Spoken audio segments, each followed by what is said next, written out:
मेरे सभी पढ़ाकू भाई बहनों का दिल से नमस्कार। मैं विष्णु दिवाकर इस वीडियो में बात करने वाला हूं क्लास 12 के इतिहास बुक 1 का लेसन नंबर 2, जिसका नाम है राजा, किसान और नगर।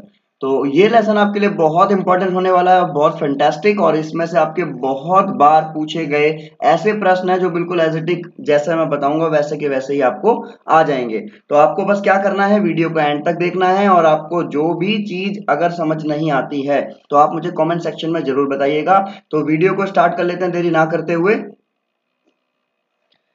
तो भैया वीडियो को स्टार्ट कर लिया है हमने, और सबसे पहले हम यहाँ पर बात करते हैं वैदिक सभ्यता के बारे में। तो राजा, किसान और नगर, आरंभिक राज्य और अर्थव्यवस्थाओं में जो आपका सबसे पहला टॉपिक होगा वो होगा वैदिक सभ्यता। तो देखिए भैया, हड़प्पा सभ्यता का जब पतन हुआ, यानी कि हड़प्पा सभ्यता के बारे में आपने पढ़ा होगा, है ना। दयाराम साहनी, राखलदास बनर्जी, जॉन मार्शल, इन सब के बारे में आपने पढ़ा होगा ना फर्स्ट लेसन के अंदर। तो उसके बाद में आपको पता चलेगा कि जब हड़प्पा सभ्यता खत्म हुई, इसका पतन हो गया, तो इसके बाद ही वैदिक सभ्यता आई। अब अगर आपको ये समझना है कि भैया वैदिक सभ्यता को जो लेकर कौन आया, तो वैदिक सभ्यता जो है वो जो आर्य लोग आए थे इनके द्वारा बनाई गई थी, ठीक है ना। अब उसके बाद यहाँ पर देखेंगे कि वैदिक सभ्यता कैसी सभ्यता थी, एक ग्रामीण सभ्यता थी, और जो 1500 ईसा पूर्व से लेकर 600 ईसा पूर्व तक चली। और वैदिक सभ्यता के काल में, यानी कि जो वैदिक काल था, इसी काल के अंदर ना चारों वेदों की रचना की। चार वेद के बारे में आपने सुना ही होगा ना, ऋग्वेद, यजुर्वेद, सामवेद, अर्थवेद। तो ये चारों वेद जो है वो वैदिक काल में ही लिखे गए हैं। अब वैदिक सभ्यता के बाद में महाजनपद काल आया, और उसके बाद में नए नए नगरों का विकास हुआ। अब ये महाजनपद क्या होता है, इससे रिलेटेड आपका एक प्रश्न इसके अंदर आएगा, और वो जो कि इंपॉर्टेंट भी है आपको, तो वो मैं आपको आगे बताऊंगा। आगे चलते हैं थोड़ा सा। तो भैया ये चार वेद जिसके बारे में अभी मैंने आपको ऊपर चर्चा की थी कि आर्य लेकर आए, इनको आर्यों ने लिखा। अब बात आती है इसमें से सबसे इंपॉर्टेंट पॉइंट की, यहां आपको समझना है, क्योंकि छठी शताब्दी ईसा पूर्व से पहले सब कुछ थोड़ा सा अलग था। पर जैसे ही छठी शताब्दी आई, तो ऐसा क्या हुआ कि इस छठी शताब्दी को बोला गया परिवर्तनकारी काल, यानी कि इसने बहुत कुछ परिवर्तन किया। अब क्या परिवर्तन हुआ, तो यहां सबसे पहला पॉइंट यही बता रखा है कि भैया स्टार्टिंग में, यानी कि प्रारंभ में, भारतीय इतिहास में छठी सदी जो है ना, जो छठी सदी ईसा पूर्व है, इसको एक अहम बदलावकारी यानी कि परिवर्तनकारी काल माना जाता है। अब ऐसा क्यों, इसका कारण बताया गया कि भैया स्टार्टिंग में, आरंभ में राज्यों, नगरों का विकास हुआ। पहला पॉइंट ये समझ लो, है ना। लोहे के बढ़ते हुए प्रयोग, और इससे पहले मैं आपको बता दूं कि जब हमारी हड़प्पा सभ्यता की बात की जा रही थी, तो उस समय वहां पर लोहे के प्रमाण नहीं मिले, ठीक है। तो लोहे का प्रयोग यहां पर होने लगा, सिक्कों का प्रचलन, सिक्के भी चलने लगे। तो ये सारी चीजें अगर हम बात करें यहाँ पर, और भी ऐसे बहुत सारे पॉइंट हैं जिनकी वजह से हम कहेंगे कि छठी शताब्दी ईसा पूर्व जो है वो एक परिवर्तनकारी काल माना जाता है। अब इसी समय में गौतम बुद्ध की बात करें, महावीर जैन की बात करें, ऐसे अलग अलग दार्शनिक विचारकों का भी या विचारधाराओं का विकास हुआ। ये भी एक आपका महत्वपूर्ण प्रश्न हो जाएगा, ठीक है, कि छठी शताब्दी ईसा पूर्व एक परिवर्तनकारी काल क्यों माना जाता है। तो आप बताएंगे भैया इसमें क्या हुआ, स्टार्टिंग के अंदर, छठी शताब्दी स्टार्टिंग के अंदर ही क्या हुआ, नए नए राज्य, नगरों का विकास हुआ, लोहे का प्रयोग होने लगा, सिक्कों का प्रचलन होने लगा, और इसी शताब्दी के अंदर अलग अलग धर्म, यानी कि जैसे कि बौद्ध धर्म, जैन धर्म, इनके अलग अलग दार्शनिक विचारधाराओं का भी विकास हुआ। ये जो बाहर से जो अभी नॉइज आ रही है, इसके लिए मैं आपसे क्षमा चाहूंगा। अभी मेरा थोड़ा माइक प्रॉब्लम दे रहा है, तो मैं विदाउट माइक जो है रिकॉर्ड कर रहा हूँ, ठीक है। तो थोड़ा सा बियर कर लेना आप लोग। आगे, बौद्ध और जैन धर्म के प्रारंभिक ग्रंथों में महाजनपद नाम से 16 राज्यों का जिक्र मिलता है। अब ये जो महाजनपद है भैया दोबारा आ गया, तो इस महाजनपद के बारे में हम अभी पढ़ने वाले हैं। देखो यहाँ पर नेक्स्ट टॉपिक आपका वही है। तो छठी शताब्दी ईसा पूर्व में कृषि के लिए परिवर्तन काल माना जाता है। बोला जाता है भैया कृषि के लिए भी ये परिवर्तन ही काल था। इस काल के अंदर जो है लोहे के हल का प्रयोग हुआ, जो कि कठोर जमीन को जोतने के लिए आसान कर दिया गया। अब इसी काल के अंदर, यानी कि जो छठी शताब्दी वाला जो काल था, इसके अंदर धान के पौधे का रोपण शुरू हुआ, और इससे फसलों की उपज भी बढ़ गई।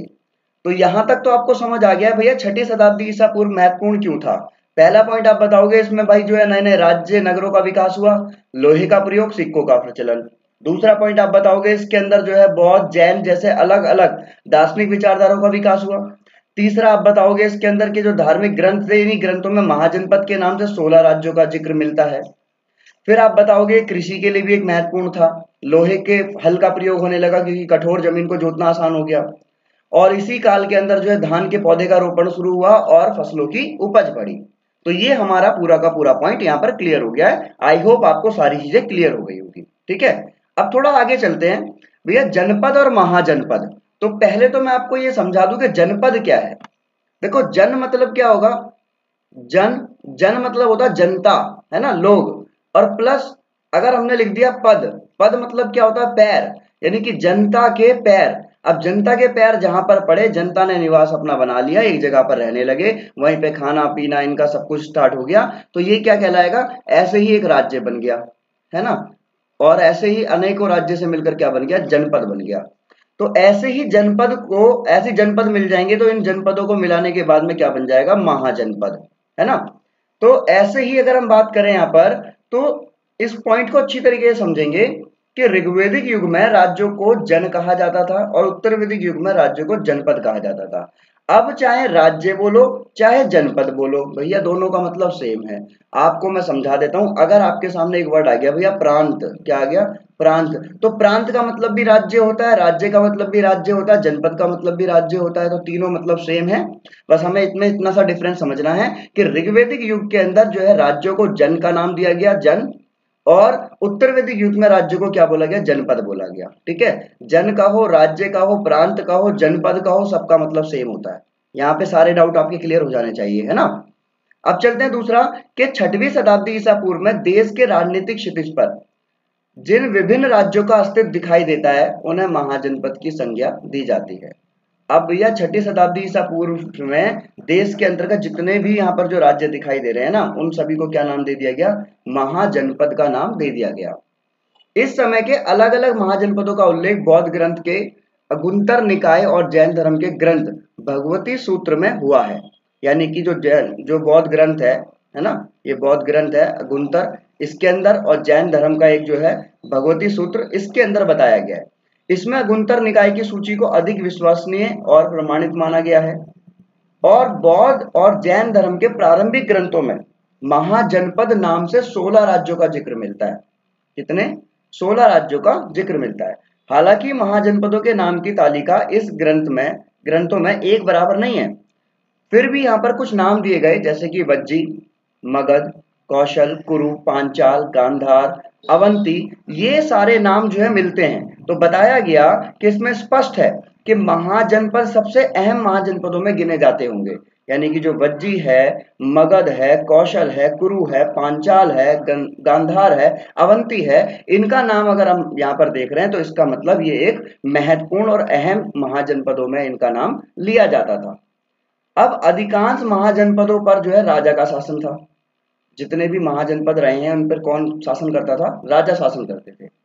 लेकिन गण और संघ के नाम के राज्यों में लोगों का समूह शासन करता था। अब ये गण और संघ क्या है, इसके लिए देखो नेक्स्ट टॉपिक ये रहा आपका, इसको भी हम क्लियर करेंगे। पहले हम यहाँ पर जो है महाजनपद के बारे में समझ लेते हैं। हर जनपद की राजधानी होती थी जिसे किले से घेरा जाता था। किलेबंद राजधानियों के रख रखाव, प्रारंभिक सेनाओं और नौकरशाही के लिए अधिक धन की जरूरत होती थी। तो भैया सिंपल सी बात है, आप किसी भी चीज की मेंटेनेंस करना चाहोगे, उसका रख रखाव करोगे तो पैसा तो चाहिए। तो शासक किसान और व्यापारियों से कर वसूलते थे। शासक किसानों से क्या करते थे और व्यापारियों से क्या करते थे, कर वसूलते थे। कर यानी कि टैक्स, है ना। ऐसा हो सकता है ये भी बोला जाता था कि जो पड़ोसी राज्य हैं, पहले ऐसे होता था कि जो राजा महाराजा थे वो क्या करते थे, जो भी उनका अगर राजकोष खत्म हो रहा है तो वो पड़ोसी राज्य पर अटैक कर देते थे और उनसे जो है धन को इकट्ठा कर लेते थे। ठीक है, तो यहां तक तो क्लियर हो गया। अब बात करते हैं गण और संघ की। महाजनपद तो समझ आ गया। गण शब्द का प्रयोग कई सदस्य वाले समूह के लिए किया जाता है। बहुत सारे लोग हैं और उनके लिए क्या बोला गया है, उनके लिए जो ये शब्द यूज किया गया, कौन सा, गण। ठीक है। संघ का मतलब क्या है, किसी संगठन या सभा के लिए, यानी कि ये सदस्यों के समूह है और ये संगठन है या कोई सभा है, उसके लिए बोला गया संघ। गण या संघ में कई शासक होते हैं। कभी कभी लोग एक साथ शासन करते थे, सभाओं में वाद विवाद के जरिए निर्णय लिया जाता था। गणों की सभाओं में स्त्रियां, दास और कामगारों की भागीदारी नहीं थी। यानी कि जितने भी जो स्त्रियां हैं, जो दास हैं, जो कामगार हैं, इनकी भागीदारी इसमें नहीं थी और इसलिए इन्हें लोकतंत्र नहीं माना जाता था। क्योंकि लोकतंत्र का मतलब क्या है, भाई लोकतंत्र का मतलब तो ये है ना, जहाँ पे जनता के लिए, जनता के द्वारा चलाया गया शासन होगा। तो इसमें ऐसा नहीं था, इनके लिए मतलब इनकी कोई भूमिका यहाँ पर नहीं थी। और भगवान बुद्ध और महावीर दोनों इन्हीं गणों से संबंधित थे।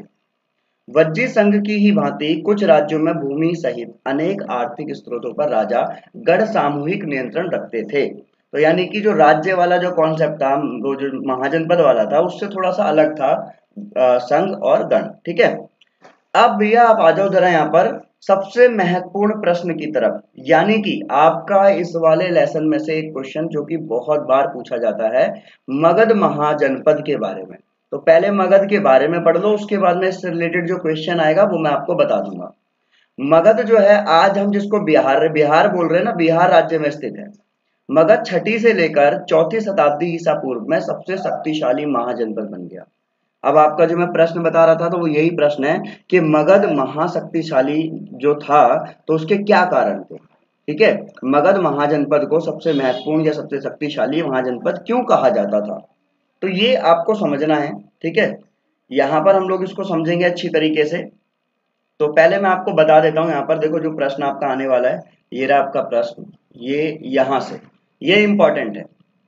मगध महाजनपद इतना समृद्ध क्यों था और शक्तिशाली महाजनपद बनने के क्या कारण थे, इसे याद कर लेना बढ़िया तरीके से।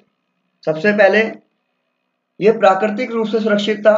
इस जनपद के इर्द गिर्द पहाड़ियां थी और प्राकृतिक रूप से इसकी रक्षा करती थी वो पहाड़ियां। तो पहला पॉइंट, प्राकृतिक रूप से सुरक्षित। फिर आप इसके अंदर आप डाल सकते हो कि मगध महाजनपद को एक महत्वपूर्ण और शक्तिशाली महाजनपद बनाने में उसके लिए सबसे प्रमुख जो है प्राकृतिक रूप से पहाड़ियां जो थी उसके इर्द गिर्द वो उसको महत्वपूर्ण बनाती थी, है ना। दूसरा पॉइंट, भूमि उपजाऊ थी। ये दूसरा पॉइंट आप बना सकते हैं।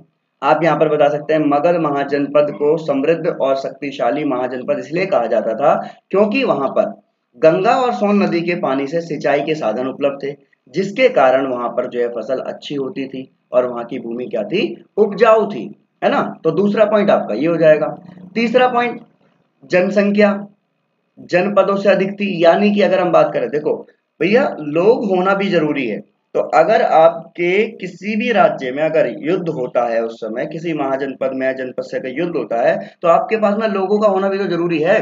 तो जितनी भी महाजनपद थी, जितनी 16 महाजनपदों के बारे में बताया गया, तो उसमें से मगध को क्यों बोला गया सबसे महत्वपूर्ण, क्योंकि भैया इनके पास में बंदे थे ठीक ठाक। तो यहाँ की जनसंख्या जो थी बाकी जनपदों से अधिक थी। एक पॉइंट ये हो गया आपका। एक और पॉइंट लिख लीजिए आप आराम से, हाथी की उपलब्धता। इसको आप पॉइंट बना लीजिए, फिर आप लिखेंगे कैसे कि मगध महाजनपद इतना समृद्ध और शक्तिशाली होने का एक प्रमुख कारण यह भी माना जाता है कि वहां पर जंगल में हाथी पाए जाते थे और हाथियों की उपलब्धता जो कि सेना के बहुत काम आती थी, इसीलिए कहा जाता है कि मगध महाजनपद इतना समृद्ध था और शक्तिशाली महाजनपद था। ठीक है, उसके बाद एक और वन एंड ओनली जो लास्ट पॉइंट आपका इसका कहलाएगा और जो सबसे बढ़िया पॉइंट है, योग्य और महत्वाकांक्षी शासक। क्योंकि भैया सब कुछ अच्छा है, सब कुछ अच्छा है, पर अगर वहां का शासक ही चूरन है, शासक को ही वहां पे जो नीतियां चलाने नहीं आ रही है, किस तरीके से वो जनता से इंटरेक्ट करेगा, तो क्या होगा, सब कुछ बिखर जाएगा। तो योग्य और महत्वाकांक्षी शासकों के होने से भी यहाँ पर बताया जाता है कि मगध जो है एक समृद्ध और शक्तिशाली महाजनपद बना रहा। तो मगध के राजा बहुत योग्य थे और शक्तिशाली थे। तो मेरे हिसाब से भैया यहाँ पर आपको ये सारी चीजें क्लियर हो गई होगी। अब इसके अंदर थोड़े से पॉइंट्स अगर आप देख सकते हैं, ये भी ऐड कर सकते हैं कि गंगा और सोन नदी के पानी से सिंचाई होती थी, जिसमें व्यापार में वृद्धि होती थी। लोहे की खदानें थी जिसमें सेना में हथियार बनाए जाते थे। वाह भाई वाह, है ना। तो ये सारी चीजें आप आराम से इसको पढ़ सकते हैं इतना, और ये आपका यहाँ से प्रश्न खत्म हो जाएगा। ठीक है, अब चलते हैं आगे भैया। इसी वाले लेसन के अंदर आपका एक चंद्रगुप्त मौर्य मौर्य साम्राज्य, इसके बारे में आप समझेंगे। अब मगध के विकास के साथ साथ, मगध का तो डेवलपमेंट हुआ ही, उसके साथ साथ में क्या हुआ, मौर्य साम्राज्य, इसका भी उदय हुआ। अब मौर्य साम्राज्य क्या है, इसका उदय कैसे हुआ, मौर्य साम्राज्य के संस्थापक कौन थे, तो ये सब भी जानना जरूरी है। तो चलिए देरी ना करते हुए बता देते हैं। मौर्य साम्राज्य की स्थापना चंद्रगुप्त मौर्य ने की थी, जो कि पश्चिम में अफगानिस्तान और बलूचिस्तान तक फैला था।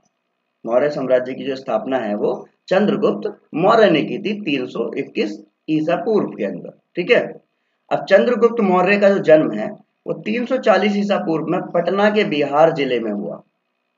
पटना के बिहार जिले में हुआ था, बिहार के पटना जिले में हुआ था, उल्टा लिख दिया। भारत के प्रथम हिंदू सम्राट, आप ये भी देख लीजिए, अगर आपसे प्रश्न पूछा जाए कि भारत के प्रथम हिंदू सम्राट कौन थे, तो ये चंद्रगुप्त मौर्य थे। इन्होंने मौर्य साम्राज्य की स्थापना की और चंद्रगुप्त मौर्य के गुरु कौन थे? विष्णुगुप्त, कौटिल्य, चाणक्य, ये इनके गुरु थे। अब बात आती है भैया, आपका एक और प्रश्न यहां से निकल कर आता है, अच्छा आप ये बताइए कि जो मौर्य वंश है, चलो हमने ये सब जान लिया मौर्य वंश कब आया, इसके संस्थापक कौन थे, अब ये बताओ मौर्य वंश के बारे में आपको कैसे पता चला, है ना। तो अगर प्रश्न पूछा जाता है कि मौर्य वंश के बारे में जानकारी के स्रोत बताइए, कैसे पता आपको मौर्य वंश है ना। तो किसी भी चीज की जानकारी के स्रोत अगर हमें बताने हैं तो उसमें कुछ पॉइंट तो ऐसे हैं जो बिल्कुल सेम वही आते हैं पूछे हुए, है ना, हर बार आपको यही बताने हैं। तो इसमें देखते हैं सबसे पहला मूर्तिकला, मूर्तिकला से पता चला। और मेगस्थनीज नाम का एक यहाँ पर जो है राइटर है जिसने एक इंडिका पुस्तक लिखी है। तो चंद्रगुप्त मौर्य के दरबार में एक यूनानी राजदूत मंत्री द्वारा लिखी गई पुस्तक से जानकारी प्राप्त होती है। यूनानी राजदूत मंत्री कौन थे? मेगस्थनीज। तो मेगस्थनीज ने कौन सी पुस्तक लिखी है? इंडिका। याद रखना ये प्रश्न भी पूछा जाता है, इंडिका पुस्तक के जो रचयिता है वो कौन है, या मेगस्थनीज कौन थे, ठीक है। यूनानी राजदूत मेगस्थनीज ने कौन सी पुस्तक लिखी है, तो ये आप बता सकते हैं। अर्थशास्त्र पुस्तक जो कि चाणक्य द्वारा लिखी गई है। अब यहाँ पर भी बताया गया है कौटिल्य ने भी इस पुस्तक से मौर्य साम्राज्य शासन के बारे में जानकारी प्राप्त होती है। और यहाँ तक तो ठीक है, बल्कि भैया जो जैन बौद्ध पौराणिक ग्रंथ हैं, जैन ग्रंथ, बौद्ध ग्रंथ, पौराणिक ग्रंथ और भी कई प्रकार के ग्रंथों से जो है मौर्य साम्राज्य की जानकारी प्राप्त हुई है। इसलिए हम कह सकते हैं कि मौर्य साम्राज्य का अस्तित्व मौजूद था। अशोक के स्तंभों से, अशोक द्वारा लिखवाए गए स्तंभों में भी मौर्य साम्राज्य के बारे में जानकारी प्राप्त हुई है। तो भैया बहुत सारे पॉइंट्स हैं यहाँ पर जो आप आराम से इजिली समझ सकते हैं। अशोक पहला सम्राट था जिसने अधिकारियों और प्रजा के संदेश प्राकृतिक पत्थरों और पॉलिश किए हुए स्तंभों पर लिखवाए थे। बहुत सारी चीजें ऐसी हैं। और अगर हम बात करें यहाँ पर, तो मौर्य साम्राज्य में जो प्रशासन है तो इसके 5 प्रमुख राजनीतिक केंद्र थे। तो देखो आप ये देख लीजिए जरा कौन कौन से थे। पाटलिपुत्र और 4 प्रांतीय क्षेत्र, ठीक है, तक्षशिला, उज्जैनी, तोसली और स्वर्णगिरी, तो ये इसके राजनीतिक केंद्र माने जाते हैं। क्वेश्चन पूछ लिया जा सकता है इसमें से कि मौर्य साम्राज्य में जो प्रशासनिक राजनीतिक केंद्र हैं वो इनमें से कौन सा नहीं है, यानी कि 3 नाम दे देंगे और एक अब कुछ और डाल देंगे, है ना। तो याद रख लिएगा आप।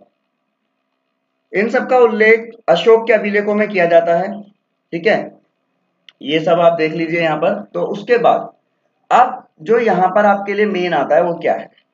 सबसे पहले सेना व्यवस्था। तो स्टूडेंट्स सेना व्यवस्था के बारे में समझेंगे कि मेगस्थनीज के अनुसार मौर्य साम्राज्य में जो सेना का संचालन था एक समिति 6 उप समितियों में बांटी हुई थी। अब ये समझते हैं हम लोग ये है क्या। भैया जो समितियां हैं, ग्रुप बनाए गए हैं, वो क्या करेंगे, एक क्या करेगी, नौसेना का संचालन करेगी। नाव होती है ना, नाव, है ना, तो भैया इसका क्या करेगी, इसका संचालन करेगी, है ना, पूरा इसको देखभाल करेगी। दूसरी का काम क्या था, यातायात व खान पान का संचालन करना, कि जो भी भैया ट्रांसपोर्ट लगेगा, जो भी हमारा फूड लगेगा उसको देख रेख करना, है ना। तीसरा था ये जितने भी जो पैदल जो है, दिमाग से पैदल नहीं बल्कि मतलब पैदल जो है सैनिक, उनका संचालन करेंगे। चौथे का काम था अश्वरोही, अश्व यानी कि जो हॉर्स होता है, हॉर्स देखा ना आपने, इस तरीके का कुछ होता है हॉर्स, है ना। चलो कोई नहीं, मेरी ड्राइंग थोड़ी ज्यादा अच्छी नहीं है। तो अश्वरोही का संचालन। पांचवी का काम था रथरोही और छठी का काम था हथियारों का संचालन करना। बाकी और भी थी जो समितियां थी, जैसे कि इनके अलग अलग दायित्व थे कि जो भैया उपकरण होंगे, जो बैलगाड़ी होंगी, इनकी व्यवस्था करना है, सैनिकों के लिए भोजन की व्यवस्था करना है, जानवरों के लिए चारे, क्योंकि भाई जो अश्वरोही अश्व जाएंगे तो घोड़े जाएंगे, उनको भी तो खाना है कुछ, है ना, उनको भी तो खिलाना है कुछ। सैनिकों की देखभाल करना, अगर उनकी कोई दिक्कत हो जाती है, अगर भाई ट्रीटमेंट करना है, मेडिकल सर्विस जितनी भी है वो सब देखनी है यहाँ पर, है ना, सारी चीजें इनका काम देखना था। मैक्सथनीज जो थे वो एक यूनानी राजदूत और एक महान इतिहासकार थे। अगर प्रश्न आता है आपका इनके बारे में, इन्होंने एक महान पुस्तक लिखी जिसका नाम है इंडिका। इस पुस्तक में उन्होंने मौर्य साम्राज्य के बारे में जानकारी दी है। मैगस्थनीज ने बताया कि मौर्य साम्राज्य में सेना का संचालन जो है वो एक समिति और 6 उप समितियां करती थी। यहाँ तक कोई दिक्कत? अब बात करते हैं हम किसकी, सम्राट अशोक की। तो मेरे हिसाब से तो भैया आपको सब समझ आ रहा होगा, पर अगर फिर भी समझ नहीं आ रहा हो तो मुझे बता देना जरूर, ठीक है। अशोक भारतीय इतिहास के सर्वाधिक रोचक व्यक्तियों में से एक माने जाते हैं। बहुत इंटरेस्टिंग बंदा है ये, है ना। अशोक की पहचान 1830 के दशक में हुई। जब ईस्ट इंडिया कंपनी के एक अधिकारी जेम्स प्रिंसेप ने ब्राह्मी और खरोष्टी लिपि का अर्थ निकाला। ये प्रश्न आपका आता है, ब्राह्मी और खरोष्टी लिपि। अशोक के अभिलेख इसमें प्राकृत में हैं, जबकि पश्चिमोत्तर से मिले आरमाइक और यूनानी भाषा में भी मिले हैं। प्राकृत के अधिकांश अभिलेख ब्राह्मी लिपि में लिखे गए थे, जबकि पश्चिमोत्तर के कुछ अभिलेख खरोष्टी में लिखे गए थे। अब खरोष्टी और ब्राह्मी लिपि के बारे में जो जानकारी वो किसने दी थी, ये चीज याद रखिएगा। आपके बुक के अंदर ये इंपॉर्टेंट क्वेश्चन बनता है कि ब्राह्मी और खरोष्टी लिपि की जानकारी किसने बताई। तो आप बताओगे 1830 के दशक के अंतर्गत ही जो है ब्राह्मी और खरोष्टी लिपि के बारे में जानकारी दी थी किसने, जेम्स प्रिंसेप ने। कोई दिक्कत? अब प्रिंसेप को पता चलता है कि अब अधिकांश अभिलेखों और सिक्कों पर प्रियदर्शी यानी कि मनोहर मुखाकृति वाले राजा का नाम लिखा है। अब कुछ अभिलेखों पर किसका नाम लिखा हुआ है, राजा अशोक। अशोक ने कलिंग के युद्ध के बाद युद्ध का परित्याग कर दिया था। अब ये कलिंग का युद्ध क्या है, ये भी आपका एक पॉइंट आएगा अभी नीचे, ठीक है, उसे हम पढ़ेंगे। सबसे पहले हम यहाँ पर पढ़ लेते हैं जो हमारा इंपॉर्टेंट पॉइंट है कि ब्राह्मी और खरोष्टी लिपि का अर्थ। ये मैंने आपको बताया था ना अभी। तो 1830 में ईस्ट इंडिया कंपनी के एक अधिकारी थे जिनका नाम था जेम्स प्रिंसेप। इन्होंने ही ब्राह्मी और खरोष्टी लिपि का अर्थ बताया था। और ब्राह्मी और खरोष्टी लिपियों का प्रयोग शुरू में अभिलेखों और सिक्कों पर किया जाता था। और जेम्स प्रिंसेप को ये बात पता चल गई थी, ज्यादातर अभिलेखों और सिक्कों पर प्रियदर्शी राजा का नाम लिखा था, जिसमें कि अशोक का नाम भी इसमें मिला है। अब प्रियदर्शी का मतलब क्या होता है, यानी कि मनोहर मुखाकृति वाला राजा, जिसका मुख सुंदर हो, है ना। यहाँ तक कोई दिक्कत आ रहा है समझ में? हाँ जी, तो मुझे बता दीजिएगा जरा एक कमेंट सेक्शन के अंदर कि यहाँ पे ऐसा समझ में आ रहा नहीं आ रहा। ठीक है, थोड़ी सी देर और उसके बाद में लेसन खत्म कर देंगे। खरोष्टी लिपि को कैसे पढ़ा गया? पश्चिमोत्तर से पाए गए अभिलेखों में खरोष्टी लिपि का प्रयोग किया था। इस क्षेत्र में हिंदू यूनानी शासक शासन करते थे और उनके द्वारा बनवाए गए सिक्कों से खरोष्टी लिपि के बारे में जानकारी मिलती है। उनके द्वारा बनवाए गए सिक्कों में राजाओं के नाम यूनानी खरोष्टी में लिखे गए थे और यूनानी भाषा पढ़ने वाले यूरोपीय विद्वानों में अक्षरों का मेल किया और इसी से ये सारी जानकारी मिली, है ना। तो ब्राह्मी जो लिपि थी इसको कैसे पढ़ा गया, ये भी प्राचीन लिपि थी। आज हम लगभग भारत में जितनी भाषाएं पढ़ते हैं उनकी जड़ जो है कहाँ से जुड़ी हुई है, वो ब्राह्मी से जुड़ी हुई है ना। तो ये आपके 2 पॉइंट क्लियर हो जाते हैं। अब बात आती है सिक्के किस प्रकार के होते थे। देखो ये पॉइंट मैं आपको बता देता हूँ। ये व्यापार के लिए सिक्कों का प्रयोग किया जाता था। चांदी और तांबे के हाथ से सिक्के पहले प्रयोग किए जाते थे और जिस समय खुदाई की जा रही थी यह सिक्के जब भी प्राप्त हुए थे। इस सिक्कों को राजा ने जारी किया था और ऐसा भी हो सकता है सिर्फ राजा ने नहीं बल्कि जो अमीर लोग हैं, अमीर व्यापारी हैं, उन्होंने भी सिक्कों को जारी किया हो। शासकों के नाम चित्र के साथ सबसे पहले सिक्के हिंदू यूनानी शासकों ने जारी किए थे, यानी कि जो मुगल साम्राज्य रहा है उससे पहले भी सिक्के जो थे वो हिंदू यूनानियों ने ही लागू किए। सोने के सिक्के सबसे पहले कुषाण राजाओं ने जारी किए थे, ठीक है। उनका जो है वजन आकार उस समय के रोमन सिक्कों जैसा हुआ करता था। उसके बाद पंजाब हरियाणा जैसे क्षेत्रों में योद्ध शासकों ने तांबे के सिक्के जारी किए थे जो कि हजारों की संख्या में वहां से मिले हैं। और सोने के बेहतरीन सिक्के गुप्त शासन काल के अंदर जारी किए गए। सोने के जो बेहतरीन सिक्के थे वो कहाँ पर जारी किए गए, गुप्त शासक काल के अंदर, ठीक है। अब बात आती है जो भी मैंने ऊपर आपको एक बताया था ना टॉपिक, कलिंग का युद्ध। इसके बाद में ही राजा जी ने कहा कि भैया अब छोड़ो, अब लड़ाई झगड़े में कुछ नहीं रखा, लड़ाई बंद करो, है ना। तो अशोक के राज्यारोहण के 8 वर्ष पश्चात 261 ईसा पूर्व में अशोक का कलिंग से युद्ध हुआ और प्लिनी के अनुसार अशोक के राज्याभिषेक के बाद यह घटना हुई। और प्लिनी के अनुसार कलिंग की सेना में 60,000 पैदल, 1,000 घुड़सवार, 700 हाथी थे। सेना और अशोक की सेना शक्तिशाली थी। कलिंग के शासन ने वीरता से अशोक का सामना किया, किंतु लंबे युद्ध के बाद में भी लंबा युद्ध चला और फिर भी वो क्या हुआ, हार गया। और 1,50,000 सैनिक युद्ध में बंदी बनाए गए और कई लाखों की भय से मृत्यु हो गई, डर से मृत्यु हो गई, ठीक है। तो डॉक्टर हेमचंद्र राय चौधरी के अनुसार मगध का सम्राट बनने के बाद अशोक का यह प्रथम और अंतिम युद्ध था। ये आप नाम यहाँ पर डाल सकते हैं, आपकी पुस्तक में वैसे है नहीं, आप डाल सकते हो। डॉक्टर हेमचंद राय चौधरी ने बोला है कि मगध का सम्राट बनने के बाद अशोक का यह प्रथम और अंतिम युद्ध माना जाता है। इस युद्ध में अशोक के जीवन में अभूतपूर्व परिवर्तन किए और इसके साथ ही उन्होंने प्रतिज्ञा भी ली कि वो कभी शस्त्र का प्रयोग नहीं करेंगे और शास्त्र के अनुसार प्रशासन चलाएगा। उसने भी बोल दिया कि भैया आप इल्ले, अब आज के बाद कोई युद्ध नहीं होगा, लड़ाई बंद करो और बस अपने काम से मतलब रखो, ठीक है भैया। अब अशोक का राजत्व सिद्धांत क्या था? कलिंग युद्ध के पश्चात अशोक ने शांति और मैत्री की नीति अपनाई। उसने सोचा भैया आप डिसिप्लिन से काम करेंगे, हम पीसफुली काम करेंगे, अब हमारे को वायलेंस से कोई लेना देना नहीं है, लड़ाई झगड़े से कोई लेना देना नहीं है। इसके बाद अशोक ने 2 आदेश जारी किए जो धौली और जोगढ़ नामक स्थान पर सुरक्षित है। इन आदेशों में लिखा गया था, सम्राट अशोक का आदेश है कि प्रजा के साथ पुत्रवत व्यवहार हो, जनता को प्यार किया जाए, है ना, अकारण लोगों को कारावास का दंड या यातना ना दी जाए, जनता के साथ न्याय किया जाना चाहिए। मतलब होता ना कि भाई कभी कभार एक पॉइंट आता है कि शांति कभी युद्ध से आ सकती है, तो हाँ जी बिल्कुल आ सकती है। एक बार बढ़िया युद्ध हो जाए, तसल्ली पड़ जाए, तो समझ में आ जाता है कि अब शांति से ही जीवन चलाना अच्छा है, तो समझ में आ गया था। अब धर्म से क्या अभिप्राय है ये देख लो। तो भैया यहाँ पर जो है ना, अशोक ने अभिलेखों के माध्यम से कुछ धर्म का प्रचार किया था। धर्म यानी कि धर्म। इसमें बताया गया कि बड़ों के प्रति आदर सम्मान, सन्यासी ब्राह्मणों के प्रति उदारता रखना है, सेवक और दासों के प्रति उदारता का मतलब क्या होगा, लिबरल, यानी कि किसी चीज के प्रति क्या होना, उदार होना, दयालु होना, काइंड होना, है ना। दूसरे धर्म परंपराओं का भी आदर करना, अशोक का धर्म, है ना। ये सब तो हमने अब अच्छी तरीके से यहाँ पर देख ही लिया है। अब उसके बाद में यहाँ पर उसने अपने प्रचार के लिए जो बातें की थी, क्या क्या किया था, तो वो आप यहाँ पर देख लीजिए। मैं आपको यहाँ पर टॉपिक जो पढ़ाने वाला हूँ वो ये है, अशोक के धर्म की मुख्य विशेषताएं क्या थी। ठीक है, ये प्रश्न पूछा जा सकता है।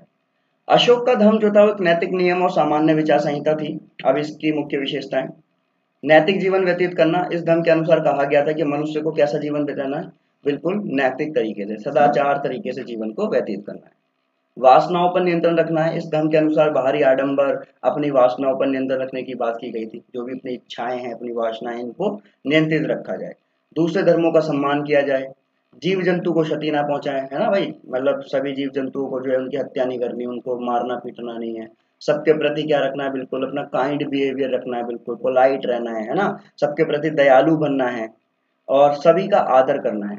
अब चाहे उसके अंदर माता पिता आए, गुरुजन आए, मित्र आए, भिक्षु आए, सन्यासी आए, छोटे हों बड़े हों, सबको, मतलब इन शॉर्ट सबको बता दिया। लॉन्ग स्टोरी शॉर्ट, 100 बातों की एक बात, कि सभी का आदर करना है।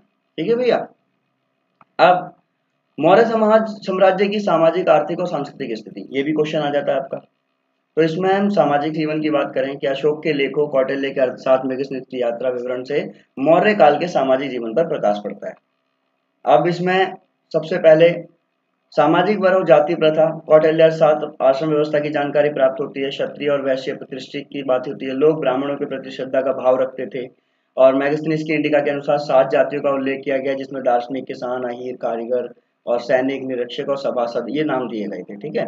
अब स्त्रियों की दशा कैसी थी उस समय, तो देख लेते हैं।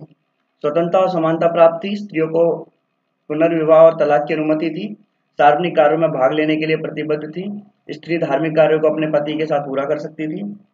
प्रशासन में स्त्रियां गुप्तचर का काम करती थी, यानी कि स्पाई बनती थी, है ना, डिटेक्टिव बनती थी। सैनिक के रूप में भी प्रशिक्षित होती थी, यानी कि उनको सैन्य वृत्ति भी दी जाती थी, सॉरी सेना की शिक्षा भी दी जाती थी। समाज का संपन्न वर्ग बहुपत्नी प्रथा को स्वीकार करता था। कुछ स्त्रियां वैश्यवृत्ति को व्यवसाय के रूप में करती थी। इनको गणिका या रूपी जीता कहा जाता था, यानी कि ऐसा भी हुआ करता था पहले के टाइम पर। चाणक्य के अनुसार वंश की रक्षा के लिए स्त्री किसी अन्य व्यक्ति से पुत्र उत्पन्न कर सकती थी। ये देखो, अगर वंश की रक्षा करनी है, अगर लगता है कि वारिस नहीं है, तो वो स्त्री अन्य व्यक्ति से पुत्र उत्पन्न कर सकती थी। यूनानी लेखों के अनुसार राजघराने की स्त्रियां आवश्यकता होने पर शासन सूत्र को अपने हाथों में ले सकती थी। तो ये सारे पॉइंट हमारे लिए इंपॉर्टेंट है। ठीक है। उसके बाद में आप यहाँ से ये स्क्रीनशॉट ले लीजिए, आप इसको पढ़ लीजिएगा। बाकी आपका लेसन खत्म हो गया है और आगे की जानकारी के लिए बने रहिए हमारे साथ। और आई होप आपको ये लेसन समझ में आया होगा। ठीक है। और ये आपका जो एक क्वेश्चन यहाँ से भी आ सकता है कि मौर्य साम्राज्य का पतन क्यों हुआ, इसके क्या कारण थे, क्योंकि वीडियो बहुत लॉन्ग हो जाएगी, इसलिए आप इस पॉइंट्स को यहाँ पर देख लीजिए और बाकी आपको आपके टीचर्स ने पढ़ा ही दिया होगा। ठीक है ना।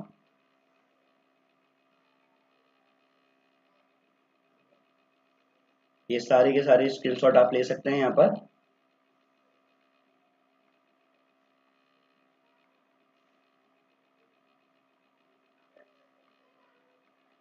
बहुत इजी है, आप रीड करोगे तो क्लियर हो जाएगा। ठीक है ना।